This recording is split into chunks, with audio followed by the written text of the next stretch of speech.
Je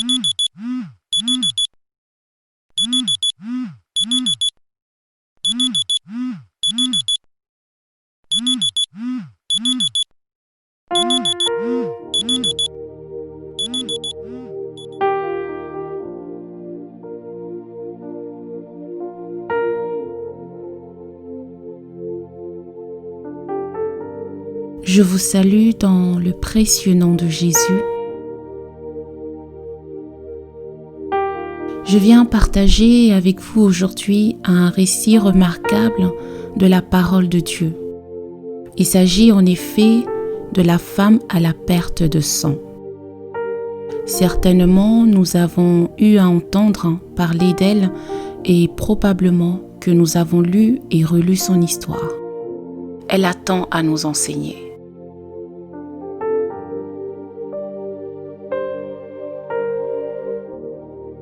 Il est vrai que la Bible n'évoque pas son identité, seulement quelques détails qui, avec un peu d'attention, sauront changer notre perception. 3 évangiles l'évoquent. Matthieu chapitre 9, versets 20 à 22. Marc chapitre 5, versets 25 à 34. De même que Luc au chapitre 8, versets 43 à 48. Mais j'aime particulièrement les précisions qu'apportent les livres de Marc et Luc. Le nom de cette femme n'est pas mentionné, elle est identifiée à son problème, la femme à la perte de sang. Cela révèle une chose, le monde a une fâcheuse tendance à nous identifier à notre problème. Généralement, lorsqu'une femme n'enfante pas, elle sera appelée de tous la femme stérile. Pour celui qui cherche un emploi depuis fort longtemps, on l'appellera le chômeur. Je voudrais redonner courage à une personne qui m'écoute en ce moment et qui probablement s'inquiète de ce nom qui fait tache sur sa robe, de ce nom qui s'est imposé à elle indépendamment de sa volonté. Tu sais, ce nom dont tu as honte aujourd'hui est celui-là même par lequel Jésus-Christ sera glorifié. Laisse-moi te dire une chose qui monte à mon cœur. Ce sont les mêmes qui t'ont donné un nom qui le changeront encore demain lorsque ta nouvelle saison apparaîtra comme l'aurore.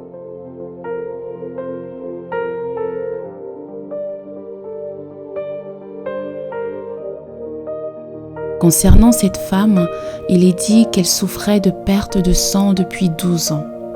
C'est presque pas croyable lorsqu'on connaît l'utilité et le rôle crucial que joue le sang dans la survie de tout homme. La question qu'on pourrait se poser est celle-ci. Comment peut-on survivre à une perte sanguine de façon continuelle sur une douzaine d'années ? La seule réponse que je pourrais vous donner est la suivante. Cette femme avait vraisemblablement rendez-vous avec la grâce. Je veux te rassurer d'une chose. Si ton problème ou ta situation tarde à être résolue, c'est parce que tu as rendez-vous. Rendez-vous non pas avec un farceur, mais avec le bâtisseur des vies et de destinées. Le miracle fait chair, la personne de Jésus-Christ. Alors, cette femme souffrait depuis 12 ans, mais pas seulement. Elle avait dépensé tout ce qu'elle possédait auprès des médecins sans éprouver aucun soulagement. Et pire, sa situation se dégradait davantage. Imaginez-vous la déception, perte de temps, d'argent, d'estime de soi, découragement, désillusion et j'en passe. Certains d'entre nous auraient jeté l'éponge ou voire pire, se seraient donné la mort. Si cette femme avait succombé et opté pour l'un ou l'autre de ces options, nul ne parlerait d'elle encore aujourd'hui. Par preuve de courage, de foi et de persévérance, son histoire compte. En effet, le Seigneur compte sur toi pour relever les défis auxquels tu es confronté. Il croit en toi. Il y a en toi plus que les médecins, le Saint-Esprit. Parlant de l'Esprit, Jésus s'écria, « Si quelqu'un a soif, qu'il vienne à moi et qu'il boive. Celui qui croit en moi, des fleuves d'eau vive couleront de son sein. » Jean, chapitre 7, versets 37 à 39. Maintenant que Jésus a été glorifié, ce n'est plus une promesse, mais une réalité.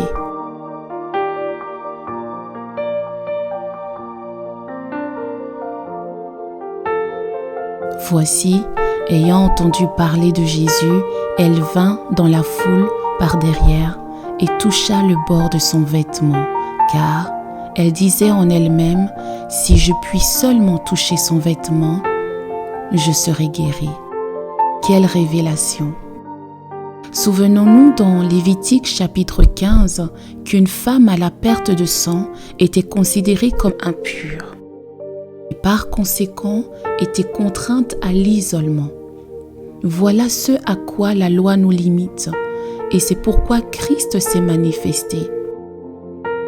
Très honnêtement, la connaissance de Jésus-Christ n'est plus une option. Cette femme a compris que si autrefois la loi résignait ses droits, aujourd'hui, il y a bien plus que la loi, la grâce.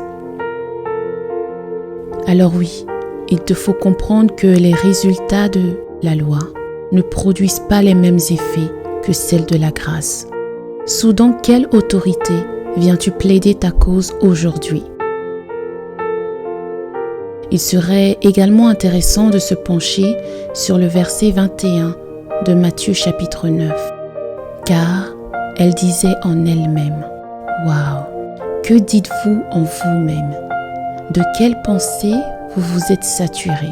Quelles sont les paroles que vous ruminez en vous? Autrement dit, de quoi nourrissez-vous votre âme? » Si, à l'image de Matthieu chapitre 4, verset 4, l'homme ne vivra pas de pain seulement, mais de toute parole qui sort de la bouche de Dieu. Alors, de quelle parole vivez-vous? Il est temps que l'Église s'attache à la parole vivante et créatrice. Il est temps que nous, chrétiens, revenons à Christ et travaillons à notre salut avec persévérance et foi. Oui, il nous faut la foi. Remarquez la réponse de Jésus-Christ. Ma fille, ta foi t'a sauvée. Va en paix et sois guérie de ton mal. Ta foi t'a sauvée. Il te faut la foi. Ce n'est pas négociable.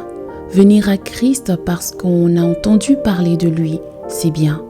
Toucher le bord de son vêtement avec foi, c'est là la victoire.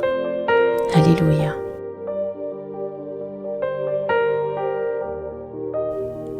Jésus connut aussitôt en lui-même qu'une force était sortie de lui, et se retournant au milieu de la foule, il dit « Qui a touché mes vêtements ?» Marc, chapitre 5, verset 30. Je prie que tu arrives à une dimension du toucher, non pas le toucher des hommes, mais celui de Yahvé Rapha, le Dieu qui guérit. La foule touchait Jésus, mais il a reconnu que quelqu'un l'a touché, un toucher particulier. Tu sais, il y a touché et touché. Je prie que tu touches avec une révélation. Un peu plus haut dans les passages mentionnés, les versets précédents, ceux parlant de la femme à la perte de sang, il était question pour Jésus de se lever et de suivre Jairus, dans le but d'aller réveiller la fille de ce dernier. Voici une révélation. Le miracle n'est pas venu à la femme à la perte de sang. Elle l'a saisi. En ce jour, change l'agenda de Dieu. Bouleverse le programme de Dieu. Ose. Ta maladie a bien trop duré. Talita Koumi et sois guérie.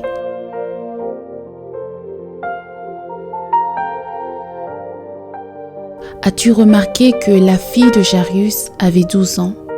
Il y a donc un point commun entre ces deux histoires. Après 12 ans, quand tu penses que tout est fini, c'est alors que tout commence avec Jésus. Que mon Dieu te visite. Amen. Je t'invite à t'abonner à cette chaîne afin d'encourager cette œuvre. Mets-moi un pouce bleu si tu as aimé ce partage et surtout, partage à ta communauté afin que le nom de Jésus soit davantage répandu. Amen et à très bientôt.